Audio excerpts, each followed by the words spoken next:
Magdi-DIY na naman pala ako para sa merienda ni Jace. Puro kasi ako na lang yung kumakain. Tinanggal ko lang yung gilid ng tinapay. Tapos syempre ang na-miss yung pit, broom, broom. At ayan na nga yung mga pinit-pit kong tinapay. Tapos may tira din kaming konting tomato sauce. Meron din kasi kaming am-am. Lalagay lang tayo sa pinit-pit nating tinapay kanina ng tomato sauce. Tapos lalagyan din natin ng am-am at saka cheese. Tapos syempre roll nang natin yan. Rolling in the deep. Alam ko lang talaga yung roll your boat. Tapos para na silang lumpia. Ayan nga yung itsura kapag natapos. Nagready na rin pala ako ng 2 itlog. Nilagyan ko lang ng konting asin at saka paminta. Tapos binabad ko na dyan yung parang mga lumpia natin. Tapos magdudurog lang pala ako ng patata. Okay lang din na may buo-buo. Okay din na durog.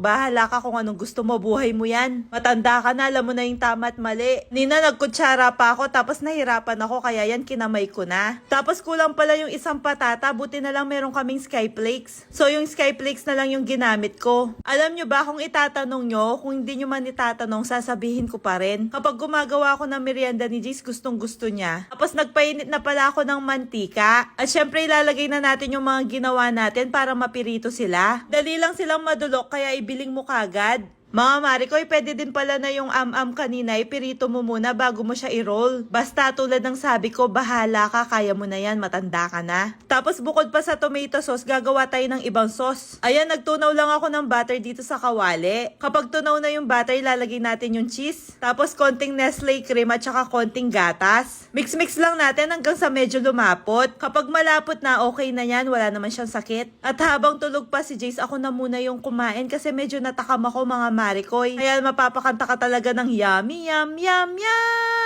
Ito pala yung almusal ko kaninang umaga. Ang dami din nagtatanong kung paano yung ginagawa kong fasting. Ang ginagawa ko po, kumakain lang po ako pag umaga. Kahit ano po, basta gusto kong kainin sa umaga, kinakain ko. Pagkatapos ng umaga, di na po ako kumakain hanggang gabi. So ayun na nga mga Marikoy, naggisa lang ako ng sibuyas. Tapos gagamit tayo ng bagoong chili garlic ng MQ Kitchen. Alam nyo ba, napakasarap nito. Kaya naisipan kong gumawa ng chili garlic rice. Yan na nga, nilagay ko na nga yung kanin na natira kagabi. Ang dami nga natitirang kanin kasi si Jace lang yung kumakain kapag gabi. Tapos medyo padulukin lang natin para mas masarap. Katapos niya, pinirito ko na rin pala yung natirang spam. Pagkaluto ng spam, sinunod ko naman yung 3 itlog. Di ko na masyadong hahabahan yung about sa itlog kasi alam ko naman marunong naman siguro kayo magluto ng itlog. Iba't ibang klase yung luto ng itlog pero napakadali lang naman. Tapos nag-set aside pala ako ng konting kanin tapos nilagyan ko ng kimchi na nabili ko lang din. Tapos mix lang natin. Meron kasi ako nakita kagabi sa TikTok. Akala ko mga Marikoy, napakadaling gawin. Napakahirap palang bilug-bilugin. Sana lahat ng tao mahirap bilugin. Di tulad mo, ang dali mong bilugin, ang dali mong maniwala. Kaya yan, lagi kang iniiwang bigo. Ayun na nga yung struggle. Yung napanood ko kasi nilagyan niya ng mayo. Ako naman parang di ko trip yung lasa ng mayo dito sa kanin. Basta yun, nakagawa na ako ng bilog na 5. Tapos yung natira, gumawa din ako ng pang-design lang. Para di naman medyo boring yung kinakain ko. Tapos ayan na nga yung chili garlic rice at saka yung mga ginawa kong pandekorasyon. Inislice ko lang nga pala yung itlog na pinirito ko kanina. Tapos nilagay ko na dito sa side. Habang nilalagay ko nga, natatakam ako kasi naamoy ko, ang sarap. Tapos nilagay ko na rin pala yung mga spam. At ayan na nga yung almusal ko. O diba, ang dami. Sa ang payo ko lang, kumain lang kayo ng masarap kapag umaga. Kainin nyo na lahat-lahat. Try nyo din itong chili garlic ng MQ Kitchen. Napakasarap talaga. May paras ko pa pin.